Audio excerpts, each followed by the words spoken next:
ایک تجربہ آپ نے پہلے کیا تھا، اس میں ہمیں بہت زیادہ ناکامی ہوئی تھی. اب یہ دوسرا تجربہ نہ کریں کہ ملک جو کمزور نہ کریں. پہلے ہمارا ملک 2 ٹکڑے ہو چکا ہے، اب مزید ہم اس میں کوئی برداشت نہیں کریں گے. میں سمجھتا ہوں ہماری اسٹیبلشمنٹ اور عنان حکومت کو چلانے والے لوگ وہ ہوش کے ناخن لیں. شکریہ. ڈاکٹر صاحب ابھی آپ نے بات کی کہ جو فنانشلی حالات ہے ملک کے وہ بڑے خراب ہو رہے ہیں، جبکہ جتنا بھی میڈیا ہے وہ ایک ہی بات کر رہا ہے کہ اس کے تمام تر ذمہ دار جو ہے وہ سابقہ حکومت جو پی ٹی آئی کر کے گئی ہے وہ ہے، جو ملک کے اس وقت حالات خراب ہو رہے ہیں. اس کے بارے میں آپ کیا کہتے ہیں؟ دیکھیں، یہ 3.5 سال ہم نے حکومت کی، اس میں کرونا بھی آیا اور بھی مسائل تھے. شروع میں خان صاحب نے کہا کہ جو پہلی گورنمنٹ ہے اس نے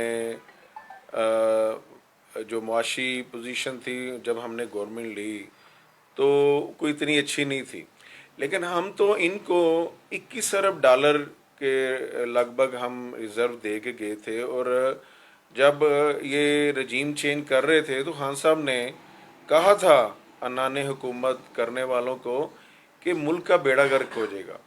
اور یہ تو خود کہہ رہے تھے کہ مہنگائی بہت زیادہ ہے، اور یہ کہتے تھے ہمیں حکومت دیں تو ہماری جو ہم گورنمنٹ کو ہمارا تجربہ ہے 30 سال کا تجربہ ہے اور ہم اس کو ٹھیک کریں گے، پیٹرول سستا کریں گے، اجناس سستی کریں گے اور ان کے آنے سے مہنگائی کنٹرول ہوگی. تو وہ اب یہ کدھر ہیں؟ یہ ان کے صرف دعوے تھے.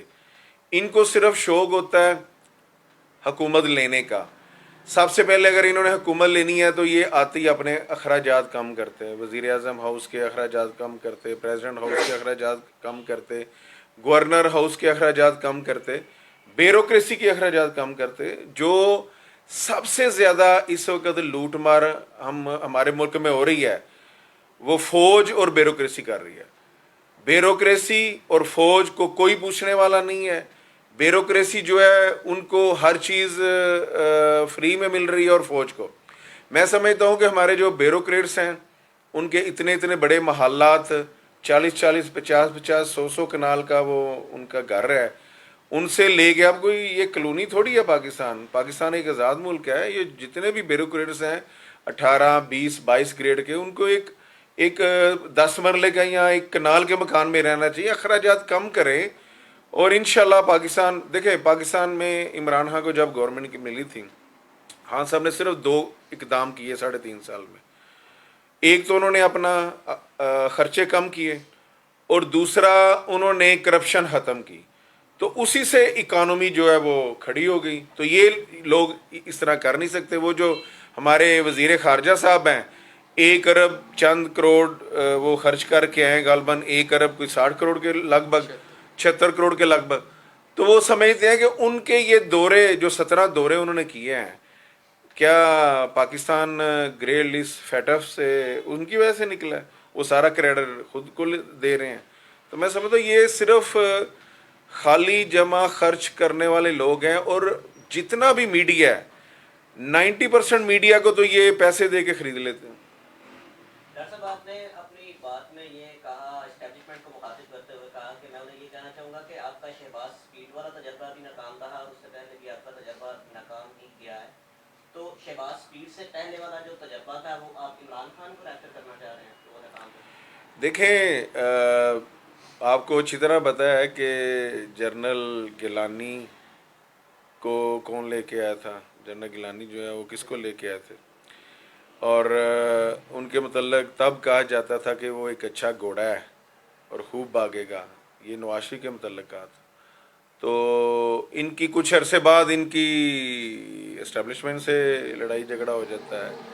میں سمجھتا ہوں کہ جس نے اپنی محنت پہ آنا ہے وہ کبھی ان کی بات نہیں سنے گا. خان صاحب کی تو 23 سال کی محنت تھی، اس کے بعد خان صاحب وزیر اعظم بنے.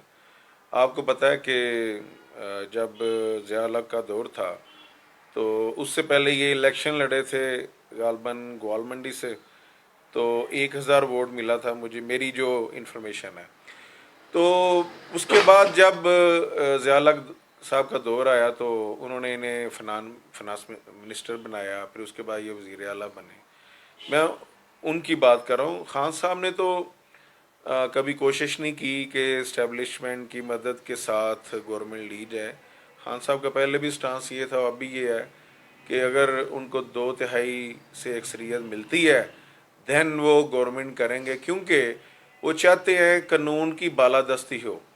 انشاءاللہ جب دوبارہ خان صاحب آئیں گے، عدلیہ اور پولیس کے نظام کو ٹھیک کیا جائے گا اور لوگوں کو فری آف کاسٹ انصاف ملے گا. ڈاکٹر صاحب آپ نے کہا کہ آپ کے دور میں جب آپ کا عمران خان کا دور ختم ہو رہا تھا 2022 میں، اس وقت ملک کے اثاثے جو تھے وہ 22 ارب تھے، جبکہ جو اعداد و شمار ہو جاتے ہیں اس کے مطابق ملک کے اثاثے 17.48 پہ. اور اس کے علاوہ دوسری بات یہ ہے کہ ہمارا ملک اس وقت کرونا سے گزرا تھا، اور کرونا کے اندر ہماری ٹوٹل جتنی بھی پیمنٹس تھی انٹرنیشنل جو کریڈٹس تھے IMF کے یا دوسرے ممالک کے، جیسے ہمارے سعودیہ کے تھے، چائنا کے تھے، دوسرے ممالک کے تھے، وہ تمام کے تمام رول بیک ہوئے، وہ سارے کے سارے ایکسٹینڈ ہوئے تھے. اس وجہ سے ہمارا جو ایک چیز ذہنوں میں آتی ہے کہ ہم سرپلس پہ گئے تھے ڈیفیسٹ سے، تو یہ تو وہ چیز تھی، اس وجہ سے وہ چیز ایک سامنے آ رہی ہے. اور وہی قرضہ جات جو اس وقت IMF سے آپ لوگوں نے لیے تھے، اور وہ آپ نے IMF کی شرائط پہ لیے تھے، اپنی شرائط پہ نہیں لیے تھے. موجودہ گورنمنٹ کا یہ کہنا ہے کہ جو عمران خان نے اپنے دور حکومت کے اندر IMF سے جو لیے تھے قرضہ جات، وہ سارے کے سارے اپنی شرائط پہ نہیں بلکہ ان کی شرائط میں لیے تھے. آج اسی کا ہمیں بھگتنا پڑ رہا ہے. مہنگائی کی لہر، ڈالر کا اوپر جانا، اور ملک کے اندر جو بھی چیزیں مہنگی ہو رہی ہیں، جس میں بجلی کا اوپر جانا، امپورٹ کو روکنا، جو جس طرح کی پابندیاں لگ جانا، یہ ساری کی سارے ان معاہدوں کا حصہ ہے. دیکھیں، کرونا 2019 سے لے کے 2020 تک تھا. جو زیادہ لہر چائنا میں 2019 میں نومبر میں شروع ہوا، اس کے بعد فروری، مارچ، مئی، جون یہ پیک تھا کرونا پوری دنیا میں اور پاکستان میں.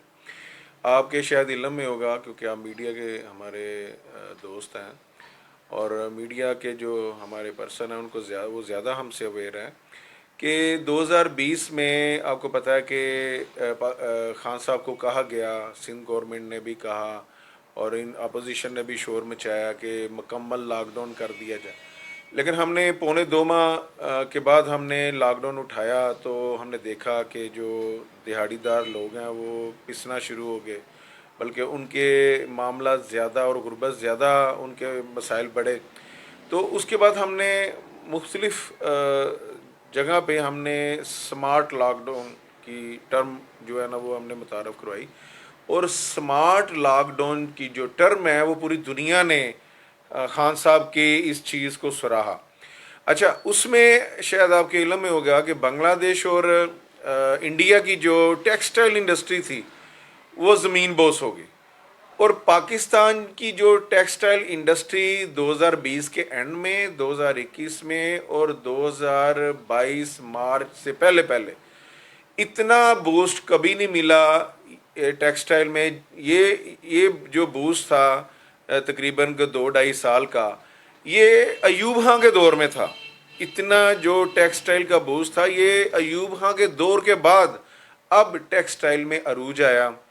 اس سے ہم نے ریونیو اکٹھا کیا، اور دیکھیں نا یہ 20 لاکھ کے قریب ہمارے جو غریب لوگ کاریگر وہ بے روزگار ہوئے ہیں. 20 لاکھ میں پوری ہماری جو فیصل آباد کی انڈسٹری ہے وہ تباہ ہو گئی ہے. فیصل آباد میں اتنا زیادہ ریونیو ہمیں اکٹھا ہوا، اتنی زیادہ ایکسپورٹ ہوئی کہ بنگلہ دیش بند ہو گیا ان دوران، کیونکہ کرونا تھا اور انہوں نے ان کی غلط پالیسیوں کی وجہ سے جو کرونا زیادہ افیکٹ کیا بنگلہ دیش کو اور انڈیا کو، اور ان کے سارے ایکسپورٹ کے آرڈر پاکستان کو مل گئے اور پاکستان کی اکانومی بہتر ہوئی. اور دوسرا ہماری بمپر کراپس ہوئیں، ہماری جو فصلیں ہیں، کپاس ہے، چاول ہے، گندم ہے، الحمدللہ ان کو ٹائم سے ہم نے پیمنٹ کی. آپ کو پتہ ہے کہ یہ پورا مافیا ہے، شوگر مافیا کے جو لوگ ہیں وہ قومی اسمبلی میں بھی ان میں لوگ بیٹھے ہوئے ہیں، ہماری جماعت میں بھی ہیں، کچھ دوسری جماعتوں میں بھی ہیں، نون لیگ میں بھی ہیں، پیپلز پارٹی میں بھی ہیں. آپ کو پتہ ہے کہ وہ لوگوں سے گنے خرید کے ان کو 6 ماہ بعد پیمنٹ کرتے تھے. ہم نے تحریک انصاف کے چیئرمین نے عمران خان نے ان کو کنڈے کے اوپر ان کو پیسے دلوائے ہیں. تو یہ تو میں تو گنوانا شروع کروں. الحمدللہ ہمارا جو گرین کارڈ وہ آپ کو پتہ ہے ایک بہت بڑا انقلاب تھا. اتنے پرابلمز ہونے کے باوجود آپ کو پتہ ہے کہ جو آئی ایم ایف ہے اس کے ساتھ ڈیل کرنا میں سمجھتا ہوں کہ جو بھی گورنمنٹ ہو وہ مشکل ہوتا ہے. لیکن ہم نے قرضے لیے لیکن زیادہ ہم نے واپس کیے, قسطیں ادا کی اور کوشش کی عمران خان نے کہ آسان اقساط پہ اور ملک کی جو ہماری ڈگنیٹی ہے جو ہماری کریڈیبلٹی ہے وہ بھی متاثر نہ ہو. تو انشاءاللہ نیکسٹ بھی ہم عوام کا دھیان رکھ. دیکھیں جب خان صاحب جا رہے تھے اور 117 ڈالر پر تھا یہ بیرل, تو خان صاحب نے 150 روپے پیٹرول کر دیا. اب تو غالباً 90 سے بھی نیچے ہے غالباً پر بیرل 87.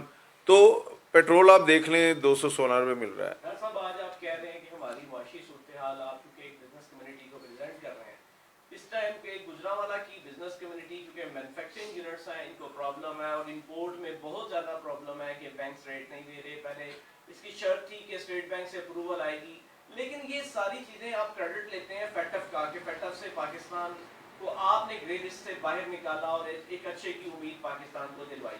لیکن اسی فیٹف کے اندر آپ لوگوں نے یہ لکھ کر دیا کہ ہماری جتنی بھی ٹریڈ ہے, امپورٹ ہے یا ایکسپورٹ ہے, یہ بینک سے نتھی کی جائے گی. دوسرا سوال میرا یہ ہے کہ آپ کہتے ہیں کہ اسٹیبلشمنٹ ہماری بیوروکریسی جو ہے وہ اتنے بڑے محلات میں رہتے ہیں, اتنے ان کے ایکسپینس ہیں, تو آپ 3 سال 7 ماہ 22 دن کی آپ گورنمنٹ کر کے آئی ہے آپ کی پارٹی, تو آپ نے اس میں ان کو نتھ نہیں ڈالی, آپ نے ان کو کچھ نہیں کہا. تیسرا سوال میرا یہ ہے اور آخری سوال ہے کہ آپ کہتے ہیں کہ اسٹیبلشمنٹ جو ہے وہی کر رہی ہے اور وہی سارا کچھ کرتی ہے. آپ لوگوں کو بھی اسٹیبلشمنٹ لے کر آئی تھی, ان کو بھی اسٹیبلشمنٹ لے کے آئے گی. کیا آپ سمجھتے ہیں کہ آپ اگر آپ کو موقع ملتا ہے تو آپ اسٹیبلشمنٹ کے بغیر آ سکتے ہیں؟ آپ نے 3 کویشچن کیے ہیں. دیکھیں لے کے آنے والا اللہ کی ذات ہے اور عوام کی طاقت ہے. میں میرے خیال میں بہت کلیئر ہوں. انشاءاللہ میرا ایمان ہے کہ اللہ کے بعد اگر کوئی طاقت ہے وہ عوام کی طاقت ہے. تیسرے سوال کا میں پہلے جواب دے دیتا ہوں. 75 ایئر ہو گئے ہیں, 75 سال سے تو ہمیں اسٹیبلشمنٹ ہی نظر آئی ہے. کوئی سیاستدان جو ہے, میں اب زیادہ بریکی میں جاؤں گا تو آپ کا انٹرویو نشر نہیں ہو پائے گا.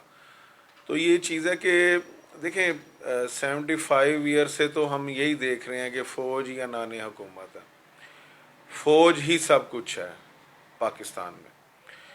اور اگر فوج نے ہی حکومت کرنی ہے در پردہ اور مارشل لا لگا کے, تو پھر عوام نے کیا کرنا؟ پھر ایسے کریں فوج سب اداروں میں خود آ جائیں, ہمیں صرف یس نو بلکہ ہمیں بھی اپنی فوج ہی سمجھیں, اور جو ہماری 23 کروڑ عوام ہے وہ بھی فوج کا حصہ بن جاتی ہے.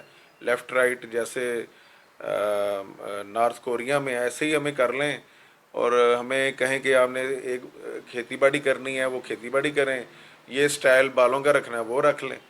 تو اگر ہم مٹی کے مادو ہیں تو پھر ہم میرے خیال میں اس طرح کر لیں جائے. اگر ہم بت ہیں تو پھر ہمیں اس طرح کر لیا جائے. اگر ہم یل بللڑ قوم ہیں تو پھر بھی ہمیں ایسا کر لیا جائے. لیکن اگر ہم انسان ہیں تو پھر ہم رسپانس دیں گے, رسپانس کریں گے. آپ کو اپنی گورنمنٹ میں نہیں نظر آئی؟ دیکھیں میری جو گورنمنٹ ہے جو میں ریپریزنٹ کر رہا ہوں, میں تحریک انصاف کو ریپریزنٹ کر رہا ہوں. دیکھیں میری گورنمنٹ عمران خان ہے, میری گورنمنٹ جو ہے وہ تحریک انصاف ہے. چیئرمین عمران خان وہ ایک ایماندار آدمی ہے. یہ جتنے بھی باتیں کرنے والے لوگ ہیں, دیکھیں فوج ہماری ہے, اگر ہم فوج کے اوپر تنقید کرتے ہیں تو بہتری کے لیے, فوج کو ہم نے مضبوط کرنا ہے. دیکھیں جس چیز کے اوپر تنقید ہوتی ہے وہ بہتری کے لیے ہوتی ہے. اگر ہماری فوج تنقید برداشت نہیں کرے گی تو ملک کو کیسے چلائے گی؟ پہلے ہی ہم ایک بنگلہ دیش کی صورت میں بہت بڑا نقصان کر چکے ہیں, اور ہم کو اور فوج کو, ہم سیاستدان ہیں نا, ہم ورکر ہیں, ہمیں بھی تنقید برداشت کرنی چاہیے عوام کی, اور فوج کو بھی تنقید برداشت کرنی چاہیے. اور انشاءاللہ دیکھیں ہمارے یہ ہم نہیں کہتے کہ ہم کوئی فرشتے ہیں یا ہم بڑے سادھو ہیں. ہم نے کوشش کی ہے, انسان کے ہاتھ میں کوشش ہے, کوشش کر کے اچھے کی امید رکھنی چاہیے, ایمانداری کے ساتھ آپ چلیں. بقایا 2 کویشچن آپ کے اس میں, ایک آپ کا تھا کویشچن دوسرے والا فیٹ آف والا. دیکھیں فیٹ آف کی گرے لسٹ میں جو ہمیں دنیا کے جو ہمارے ممالک اقوام ہیں, جو اقوام متحدہ بناتی ہے رولز ریگولیشن, الحمدللہ اس کے اوپر ہم نے ظاہر ہم نے دنیا کے ساتھ چلنا, اور جو پاکستان کے لیے بہتر اور اقوام کے ساتھ مل کے ہم نے چلنا ہے. ہم نے ایکسپورٹ بھی کرنی ہے, امپورٹ بھی کرنا ہے. اور پاکستان میں آپ کو علم ہی ہے کہ آج کل جو امپورٹ کا حال ہے, ہمارے بے شمار دوستوں کی ڈائیاں را مٹیریل وہ آ رہے ہیں, رستے میں رکے ہوئے ہیں, بلکہ ہمارے پورٹ پہ کھڑے ہیں اور ان کے پاس ڈالر نہیں ہے. ڈالر کا ریٹ غالباً 235 ہے اس ٹائم انٹر بینک ریٹ, اور ان کو ڈالر جو ہے وہ اوپن مارکیٹ میں 260 کا, 265 کا, 270 کا, 275, یہ مختلف ریٹ ان کو مل رہے ہیں. تو ایک کاروباری بندے کے لیے بزنس کرنا بہت مشکل ہے, اور میں سمجھتا ہوں اس وقت یہ جو گورنمنٹ جا رہی ہے, اس وقت بزنس کرنا جہاز سے کم نہیں ہے. ڈاکٹر صاحب آپ بھی بات کر رہے تھے ابھی آپ ریسنٹلی کہ جو آپ کی پارٹی ہے وہ تبدیلی لائے گی. جس پارٹی نے اپنے تمام تر جو ٹکٹ ہولڈر تھے وہ دوسری پارٹی سے آئے لوگوں کو دیے, اپنی کسی پارٹی ٹکٹ کو جو نظریاتی قانون کو ٹکٹ ہی نہیں دیا, تو تبدیلی کس طرح ممکن ہے؟ دوسری بات جو آپ پی ٹی آئی کرتی رہی, عمران خان صاحب آج تقریر میں کہتے تھے الیکشن جیتنے کے سے پہلے مجھے بات کرتے تھے ہم گورنر ہاؤس کو یونیورسٹی بنا دیں گے, ہم بڑے بڑے جو محلات ہیں ان کو خالی کر کے یہاں پہ جو ہے تعلیمی ادارے بنائیں گے. تو یہ ساری باتیں تو 3.5 سال اس میں کوئی امپلیمنٹیشن نہیں ہوئی, تو آئندہ آپ کس طرح توقع کر رہے ہیں؟ اصل میں جب خان صاحب گورنمنٹ میں نہیں تھے تو گورنمنٹ سے پہلے جو پلان تھے وہ خان صاحب نے امپلیمنٹ کرنے کی کوشش کی, لیکن امپلیمنٹ کرنے میں سب سے بڑی رکاوٹ تھے جناب باجوہ صاحب. ٹھیک ہے, اور باجوہ صاحب نے اکاؤنٹیبلٹی کرنی نہیں دی, نیب ان کے انڈر تھی. تو جوید اقبال صاحب کیا کرتے ہیں, یا خان دیکھیں اگر ہم نے آئین کے اوپر چلنا ہے, آئین کو امپلیمنٹ کرنا ہے, تو جو آرمی چیف ہے 22ویں گریڈ کا افسر ہے وہ وزیر دفاع کے سیکٹری کے نیچے آتا ہے, ڈائریکٹ وزیر اعظم بھی اس کو جو نہیں ہے کہتا. تو ایک 22ویں گریڈ کا جو افسر ہے جس کو ہم آرمی چیف کہتے ہیں, دیکھیں آپ نے دیکھا ہوگا ہمارے ملک میں ایک بہت بڑا سیمینار ہوتا ہے, وہ سٹک تبدیل کرنی ہوتی. انڈیا میں ایسا نہیں ہوتا. انڈیا میں جو پاور تبدیل ہونی ہے, نئے آرمی چیف آنا, وہ ایک کمرے میں کسی کو دوسرے بندے کو پتہ نہیں ہوتا. تو یہ جو چیزیں ہیں کلونلزم, اس کو ختم کیا جائے, اور اب پاکستان آزاد ہے, یہ کوئی انگریزوں کا دور نہیں ہے, جنرل گریسی نہیں ہے. ڈاکٹر صاحب کس طرح ممکن ہے جب کہ آپ ابھی بھی اناؤنس وہ کر رہے ہیں کہ اسٹیبلشمنٹ ہے اپنی حدود میں رہے یا ہمارے ساتھ رہیے؟ خان صاحب تو ہر تقریر میں یہ بات کر رہے ہیں. دیکھیں ترکی کے آئین میں فوج کا کردار لکھا ہوا تھا کہ فوج جو ہے وہ ترکی کے آئین کی رکھوالی کرے گی. ہمارے آئین کے اوپر لکھا ہوا ہے کہ جو ہمارے آئین کا جو مین ہے وہ اللہ تعالیٰ ہے, اور خدا کو ہم ایک مانتے ہیں, اور اللہ تعالیٰ ہی ہمارے اس آئین کا رکھوالا ہے. تو فوج تو پھر بعد میں آتی ہے. عوام کی طاقت آئین ہے, آئین میں جو عوام کے لیے لکھا ہے فوج کے لیے بھی وہی ہے, اور انشاءاللہ عوام کی طاقت کے ساتھ آپ خود دیکھیں گے. دیکھیں ترکی کی عوام ایک رات جاگی تھی, اب وہ بڑے آرام کی نیند سو رہے ہیں. انشاءاللہ میرے خیال میں یہ جو 8 ماہ میں آپ دوستوں نے دیکھا, یہ کبھی پہلے اس طرح ہوا بھی نہیں تھا کہ خان صاحب نے ابھی استعفیٰ نہیں دیا تھا اور عوام باہر آ گئے تھے. عوام اویئر ہیں, عوام کو پتہ ہے کہ اب انہوں نے کیا کرنا ہے. ڈاکٹر صاحب آپ کی بات ٹھیک ہے, عوام اویئر ہے, لیکن یہ